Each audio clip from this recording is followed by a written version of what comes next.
Hello and welcome to Lesson 8 of Changing Cities. This session is going to be looking at sustainability and more importantly going to be looking at how Norwich can be made a more sustainable place. So there's a couple of things that we need to do by the end of this session. You need to know some specific strategies that Norwich are doing to make urban living more sustainable or living in the city more sustainable. But the key really is how you can link that to the quality of life of the residents. So not only knowing how Norwich are becoming more sustainable, but also understanding what benefits that's bringing to Norwich and the community of Norwich. And you also need to know about the eco footprint and how that's calculated. So we will start by looking at that and giving you a definition. So, an eco footprint involves lots and lots of things, and on 365 is saved this YouTube video, which will give you a little bit of an overview.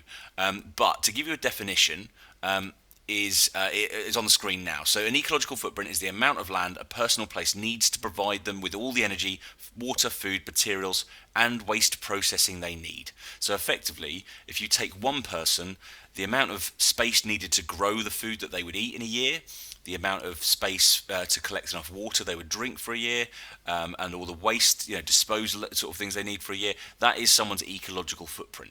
And that can vary in size depending on how much food you or I produce and the type of food you eat, for example. So if you eat a lot of meat, which uses cattle which graze the land, those cattle, every one cow that is produced for meat, uses up many sort of acres of land with regards to the food that they consume. So you'll be surprised at just how big an area that you might take up.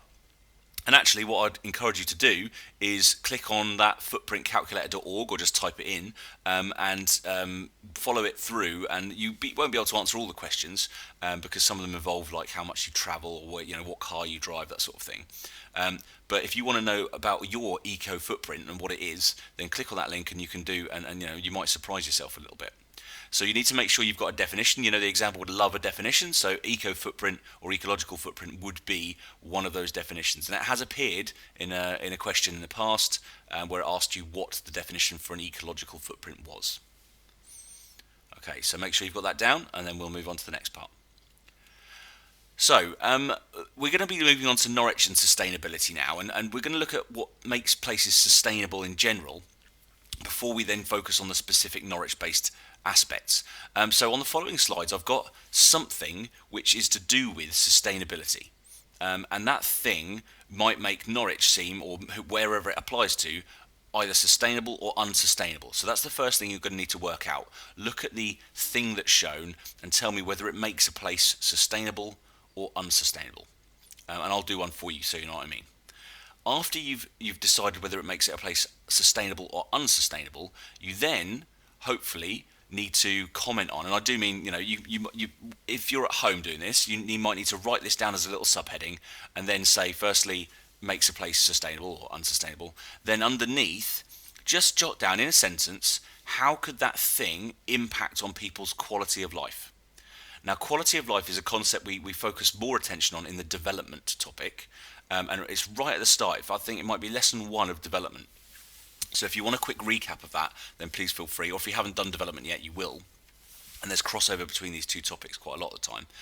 But quality of life can include loads and loads of things, and we focus on an individual. So an individual, if they've got good quality of life, might have a good income. They might have good health. They'll be happy, have good mental well-being. They'll have job security, good standard of education, good diet, good nutrition, that sort of thing. So all of those aspects we relate to quality of life. So how might the thing affect someone's quality of life? Okay, so let me do the first one for you, and then I'll do all the others. But before I do all the others, I will then pause, so you have a chance to pause the screen and then do it yourself before I then reveal. Okay, so the first one, low unemployment. Okay, so as a subheading I would write low unemployment, and then I would write makes a place sustainable, because if you've got very few people without jobs, it suggests that lots of people have a high income. Now, how does that affect people's quality of life? That's the next thing I'm going to mention. Well, if there is low unemployment, it means most people in the community are earning money, which they can use to spend on food, water, heating, whatever. So it improves their quality of life. Okay, so it's as straightforward as that. Low unemployment makes a place, or seems a place that is sustainable, and it affects their quality of life because it means that they have a higher income. Okay, right. Okay, so the next one I will pause briefly while you write it down. Have a go. You need to pause the screen, and then when you're ready, you can unpause the screen, and you'll have my explanation. Okay, so high recycling rate is also something that shows a place is sustainable. It can affect people's quality of life because there is less waste going to landfill. It will make an area look a lot nicer. It will also increase the mental well-being, I suppose, of the community when they think that actually, I mean, it feels good to recycle. That's what my recycling bin, when it's full, I feel very satisfied that there's all that waste that isn't going to go to waste, if that makes sense. It also tends to improve people's quality of life because there's less methane being emitted into the atmosphere, which again, it has a smaller effect on us in terms of our health, but overall it could affect obviously climate patterns, and globally speaking. So this one's a bit more tricky to kind of link to quality of life, but it's certainly something which, if you can directly link to landfill, is one that is very beneficial.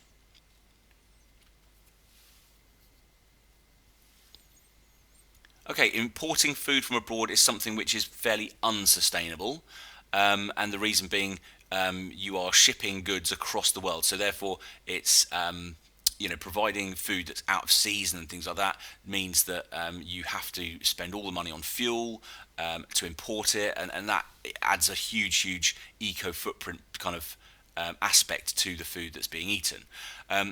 The effect that this has on quality of life is means it adds cost to the food. So if food in the supermarket has been shipped across the world, it means that it makes it more expensive. And the example you can see on the screen here is of fruits and vegetables. Citrus fruits particularly don't grow well in the UK. So any citrus fruits that you can buy effectively have probably been grown abroad. But they're very good for you, and like all vegetables, they're very good for you. And you know that a rich and varied diet is a very beneficial thing for your health. So if shipping them from abroad means that you can affect the price, essentially cause the price to go up, it can mean that some people on lower incomes can't necessarily afford the healthy, nutritious option. However, if food was grown locally, not only would it reduce those greenhouse gas emissions, but also it would potentially lower the cost of that food and mean that more people have access to cheaper, healthy, nutritious food. So that could be something which affects people's quality of life that way.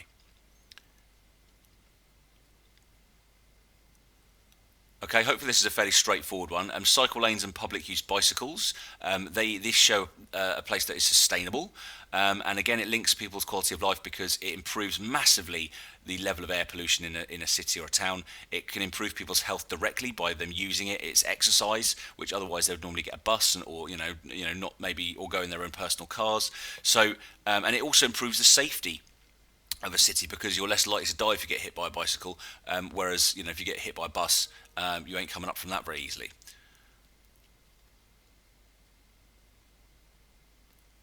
Okay, expensive housing is something which shows a place is unsustainable. The reason being, in every city or town, there are people on lower incomes. When you consider Norwich, think of like the Mile Cross or the Lakenham areas, or the Bowthorpe areas. Those areas are places where if house prices were too high, then people can't get onto the housing ladder and they have to rely on social housing. People that rely on social housing often don't take care of the house because they don't own it, they've got no ownership of it, and so having expensive housing generally is good for people that have already own a home, but not so good for anybody on lower incomes or those wanting to get onto the property market. And that again can affect all sorts of things like the visual appeal of the area, which affects quality of life, and the housing security, so people don't feel secure in their homes if they're renting them, particularly private rented. If rent all of a sudden goes up, they can't afford it, they're homeless. So that can massively affect people's quality of life as well. Okay, congestion shows a place is unsustainable because obviously the roads aren't adequate to cater for the number of cars that are there. This has massive knock-on effects with quality of life because it's unsafe. It leads to huge air pollution issues. Noise pollution as well is another factor too.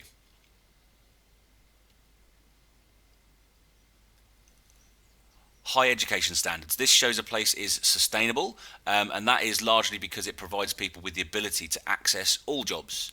If your education standards are low, you are limited to certain types of jobs, maybe low skilled jobs or manufacturing or labour based jobs. And there are very few of those jobs, which can lead to high unemployment. So if you have high standards of education, it can impact people's quality of life, because not only do they have an improved sense of self-worth, but they also have greater opportunities to earn higher incomes. And that again will improve their quality of life massively.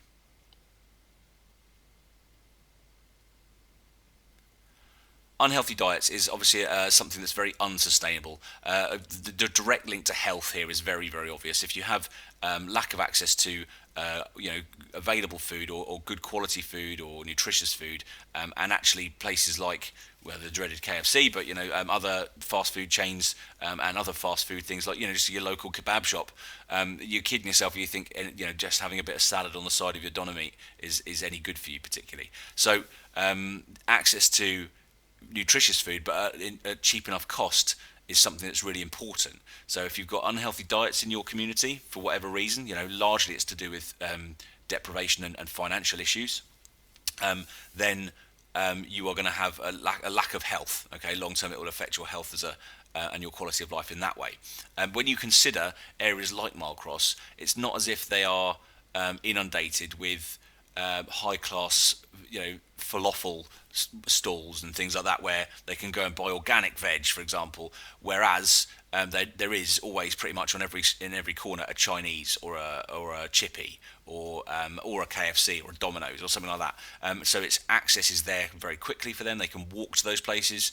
They might not have a car if they're on low incomes, and therefore be able to drive to Sainsbury's to get their organic veg, and therefore it has an impact on their health, nutrition, their diet.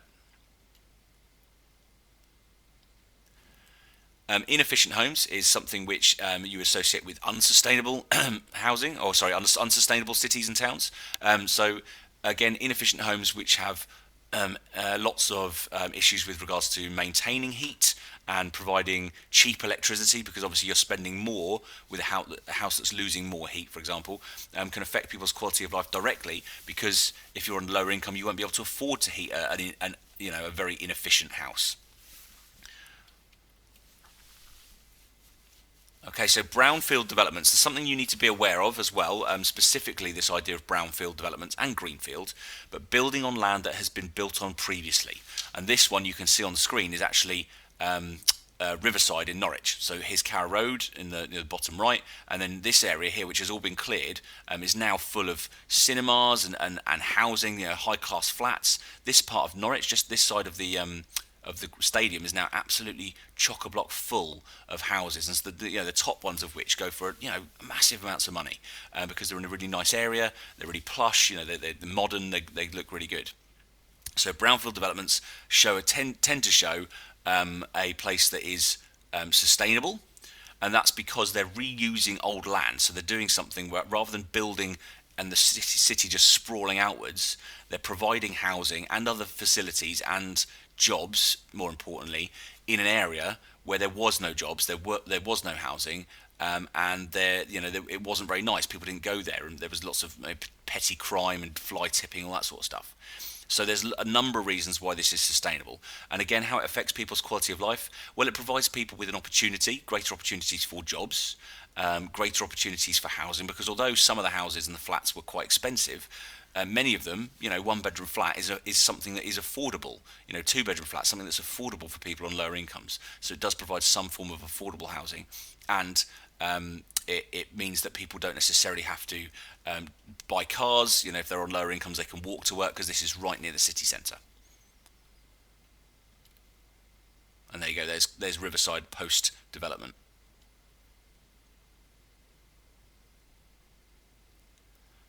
Okay, so with regards to greenfield developments, which is where you build on land that has not been built on before, there's a couple of things that you could mention. Okay, this is the Queen's Hills housing estate in Cossey before they started to build much of the housing, and this is obviously where it is now.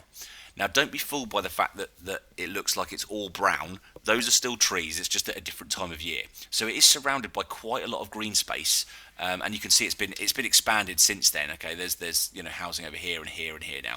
Now, you could think about this as a negative and unsustainable in the sense that you are building on greenfield land. Okay, you've stripped away the fields, the trees, to create this kind of housing, which creates impermeable surfaces, can lead to all sorts of issues of flooding, etc., etc. So you could argue this is unsustainable, all right, because you should try and build on brownfield. But the good thing about building on greenfield is it provides you with, firstly, the people that live here, they're surrounded by a nice, healthy environment.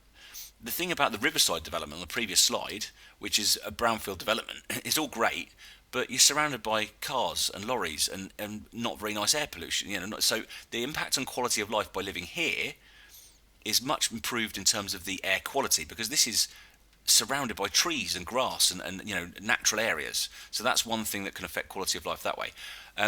It also, all the houses are new, so they're all energy efficient. And so again, creating or buying an affordable house in this area means that you not only have an affordable house, and this is costly, so the houses are affordable. If you want to go and live somewhere cheaply on the outskirts of Norwich, if you've got the access to a car, for example, that's fine, then this is a really good place to go, because the houses are affordable. They are, low cost, and that's predominantly because of the area that they're built in not being as desirable as maybe some parts of Norwich. But at the same time, it's very sustainable. It's got lots of things. It's got a school for all the children that are going to go to these, that live in these houses. It's right near Longwater, so people can actually walk to Sainsbury's to get their fruit and veg and all that sort of stuff. There's job opportunities nearby as well. There's good bus network. Okay, you can actually get buses from here that go all the way into the city. So greenfield developments could be one or the other. Normally you'd associate them with being negative, but in this case, for example, Queen's Hills, there is a huge benefit as well. So hopefully I've explained that well enough. Right, so now you've undergone kind of some specific but mostly general things that are to do with being sustainable or unsustainable and how they can impact quality of life. I'd like you to zero down onto Norwich really and focus down. Now, if you're in class, you'd be doing this in groups, but as you're not, you'll be doing this solo. And on 365 is a table of stats, okay, that I've included all about Norwich and sustainability in Norwich. I would like you to find that on 365 and create an infographic. Okay, now this, these in the background are not specific ones to Norwich. This is just what we mean by an infographic. So where you use graphs, pictures, images that are relevant to the text, big stats, okay, with a little bit of an explanation, tiny bit of blurb underneath it. That's an infographic, and I want a summary of maybe 6 to 8 Norwich-based sustainability infographic stats, so you can present it in a really nice format. Okay, so try and include all the stats if you can, but just 8 is fine, as a minimum, 6 to 8. If you want to include extra detail over other ones, then feel free by looking online, but try and make it attractive, try and make it good. Very rarely do I give you an opportunity in geography lessons to do something quite creative, and this is one of those opportunities, so please do that. Now, this should take you a good chunk of time. I would argue this will take you a good, if you're going to do it well, half an hour to 45 minutes. But it's not the end of the lesson. So once you have done this, I'd like you to pause the screen now, find this information, and then have a go. But don't spend hours doing it. Once you have done it, then unpause the screen and carry on, because we've got another couple of bits which are critically important for you to prepare you for exams. Okay, so when you're ready, unpause the screen and you can carry on. Okay, so this is actually Norwich's own infographics that they produced to measure their success between 2015 and 2019. And you can see that they've included things that are Norwich specific. So they've got here, this is the City Hall building, and you can see that they reduced 60% of CO2 emissions since 2008 by 2019. So that's a good chunk, over 10 years, 60% less CO2, that's a big deal. Okay, and you've got the arrows saying CO2 down. They've used the cathedral silhouette here to talk about overall citywide emissions have gone down by nearly half, 48%. They've built new houses, so they show you a house, and the passive houses are very energy efficient. They're 100% fully renewable electricity provided by white label energy provider Raw Power. Don't know much about that. And then there's some other various stats here about household waste being reduced, recycling being increased, Friends of the Earth love us, lots of people walk to work in Norwich, 40% of people cycle more in Norwich than they did before. So these are all big success stories with regards to Norwich and sustainability, which you may want to note down. In fact, I'd urge you to note down some more of these and see how they've presented them in an infographic format. Now, what you need all this information for? Well, firstly, there's a couple of things. I'm just going to talk to you about this, which you can quote in an exam. And if you get an 8 marker, which does happen for this question, okay, and you need to watch out for it, you might want to quote something called the Norwich 2040 City Vision. Okay, and this is a bit of a waffly term. All cities have these kinds of visions, but it basically identifies 5 things that Norwich is trying to do by 2040 or 2050. Essentially 2040 though, that's why it's called the 2040 City Vision. But if you quote the Norwich 2040 City Vision in your answers, if you're talking about specifics, then that would be something you could do, as long as you follow it up with some more specific detail. So they want to try and make Norwich a more livable city, a fair city, a connected city, a dynamic city, and a creative city. And the key thing here that I would like you to pay attention to is this fair city. Norwich wants to be a place where everyone enjoys a great quality of life. So they think they want to improve the health and well-being, life chances of all the citizens, remove barriers to achievement, high standard of living, blah, blah, blah. So these 5 kind of factors are all what Norwich are trying to do by 2040. There's not a lot of substance in there, but we're going to be showing you how, or I'm going to show you, how you could implement this if you're given an exam question. So first and foremost, and again, if you want to jot any of this down, please feel free. It won't have loads of value to you. Just knowing the name Norwich 2040 City Vision is probably more beneficial for you. Okay, so firstly, if you get one of these tricky little worth 3 or 4 mark questions, is something which I'd like to give you practice on. So you could get a question such as this: explain one way a named UK city is becoming more sustainable. So it's explain, so you've got to give reasons, but it's worth 3 or 4 marks. It can be worth 3 or 4 marks. Now that means that you've got to give me one thing that's sustainable and try and develop it enough to get 3 or 4 marks. So the first thing you need to do with answering any question like this is you need to name a specific project that Norwich has been doing. Mention something about the park and ride, mention something about parks, mention something about reduction of waste, something like that. That would be worthwhile. Then develop your answer by telling me how or why that's going to improve sustainability. A bit like we did at the start of this session, where I talked you through all those different elements, Greenfield developments, low unemployment, all that sort of stuff. Then try and extend it or develop it to include another kind of explanation or a knock-on effect explanation. Or if you want to include a stat or evidence, that's where you can get extension points as well. Okay, so I would like you to try and do this with maybe 1 or 2 of your infographic points to see if you can, obviously, firstly, name it, should be easy. Hold back on the specific percentage or stat until the kind of end of the answer, but try and link it to sustainability as best you can. And if you can practice doing that with 2 or 3, you should be set for one of these explain one way questions. Okay, so pause the screen, have a go at doing that, and when you're ready, I'm going to just do the final thing that I'd like you to be really, really adept at and practiced at.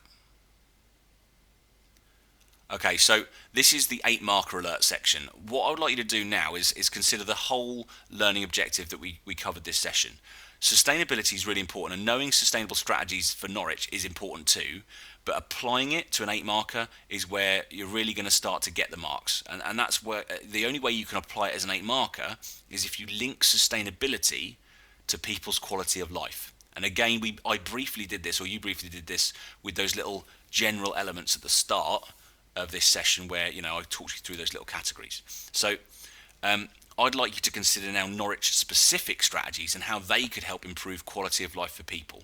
Now I'm going to outline this for you really once briefly, and then for the remainder of the time you've got, or as long as you want really, I'd like you to pick 3 maybe 4 even strategies from your infographic, Norwich specific strategies, to try and use them in the format I'm going to show you, because this is massively good preparation for an 8 mark question. Okay, so you name a strategy and identify what it involves. Okay, a bit like the last, the 4 marker question I just showed you. And there you go, there's an example. Cities can improve sustainability by increasing the amount of green space. So that can include parks and other natural areas. So I've named it, increase green space. and what I mean by green space, parks and natural areas. Okay, so I've named a strategy and identified what it involves. Then you need to link it to sustainability first and foremost. So how does that improve sustainability? Well, green areas absorb CO2, they release oxygen, they reduce air pollution, and they also are a place that you can relax and enjoy. So there you go, I've done 3 reasons there. 3 factors that improve sustainability. Then I've got to try and state why and expand on it, tell me why it improves quality of life. So how does having better air quality improve quality of life? Well, fairly obviously, it allows people to have better health in those built up areas, lower pollutant levels. It also improves mental well-being if you can go to a park, chuck a frisbee around, kick a football around, whatever. And then the last thing is include a Norwich-based example, so specific stat, really, really important. So Norwich has 179 parks and green spaces in the city and 8% of woodland areas, so I've chucked in 2 stats there. Now this is a really good way to build up a brilliant, this would be 1 paragraph, okay, that answers a question like, I don't know, assess the ways that Norwich has improved quality of life through sustainability, or used sustainability to improve quality of life. This would be 1 paragraph. I'm going to pause the screen. This is the end of my kind of talking now, but I don't want you to stop. I want you to do this same thing for different aspects of sustainability. Try and do another 2 at least, or 3 ideally, so that if you were given an 8-mark question, you'd have the ability to actually produce a really detailed paragraph which includes a strategy and explained, tells me how it improves sustainability, how that improves quality of life, and given a specific stat. If you can do all of these, then an 8-marker for you is absolutely going to be, an easy thing to come by and get really good marks. Now remember, you'd still need to conclude it, so you'd have to maybe pick a strategy. If it's an assess, you'd pick a strategy that maybe you've done 2 or 3, you pick the one that you think is the most significant. Or if it's evaluate, you may have to talk about some of the negatives, but truthfully, you're not going to be evaluating a question like this because sustainability doesn't really come with many negatives. Okay, boosting sustainability is only really a good thing. So I'd really focus on this being an assess type question where you identify specific factors, okay, towards the end, include Norwich-based examples in your answer. Okay, all right, that's me done. Remember to practice that, practice, prepare yourself for that 8-marker. Good luck, and I will see you soon. Thanks for listening.